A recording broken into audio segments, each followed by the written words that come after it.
പെരുന്തട്ട ശിവക്ഷേത്ര സന്നിധിയിൽ കർക്കിടക വാവുബലി ദിനത്തിൽ നൂറുകണക്കിന് പേർ പിതൃസ്മരണ പുതുക്കി. വലതു കൈയിലെ മോതിരവിരലിൽ പവിത്രമണിഞ്ഞ് നറുക്കലയിൽ എള്ളും പൂവും അരിയും നേദിച്ചാണ് പിതൃക്കൾക്ക് ബലിയിട്ടത്. ക്ഷേത്രക്കുള പരിസരത്ത് ആചാര്യൻ രാമകൃഷ്ണ ഇളയതിന്റെ മുഖ്യ കാർമ്മികത്വത്തിലായിരുന്നു ബലിതർപ്പണ ചടങ്ങുകൾ. പുലർച്ചെ ആരംഭിച്ച ബലിതർപ്പണം 9:30 വരെ നീണ്ടുനിന്നു. തുടക്കം മുതൽ ബലിതർപ്പണത്തിന് വൻ ഭക്തജന തിരക്കായിരുന്നു. ബലിതർപ്പണത്തിന് ക്ഷേത്രക്കുള പരിസരത്ത് വിപുലമായ സജ്ജീകരണങ്ങൾ ഒരുക്കിയിരുന്നു. തിലഹോമം തുടങ്ങിയ അനുബന്ധ വഴിപാടുകൾ പെരുന്തട്ട ശിവക്ഷേത്രത്തിൽ നടന്നു. എത്തിച്ചേർന്നവർക്കെല്ലാം ലഘു ഭക്ഷണം നൽകി.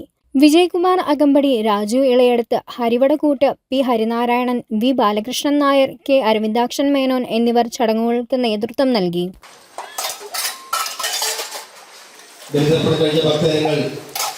ക്ഷേത്രത്തിൽ ശാരീരികശുദ്ധി വരുത്തിയതിനു ശേഷം മാത്രമേ അവനവൻ്റെ വീടുകളിലേക്ക് തിരിച്ചു പോകാവൂ എന്ന് ഒരിക്കൽ കൂടി ഓർമ്മപ്പെടുത്തുകയാണ്.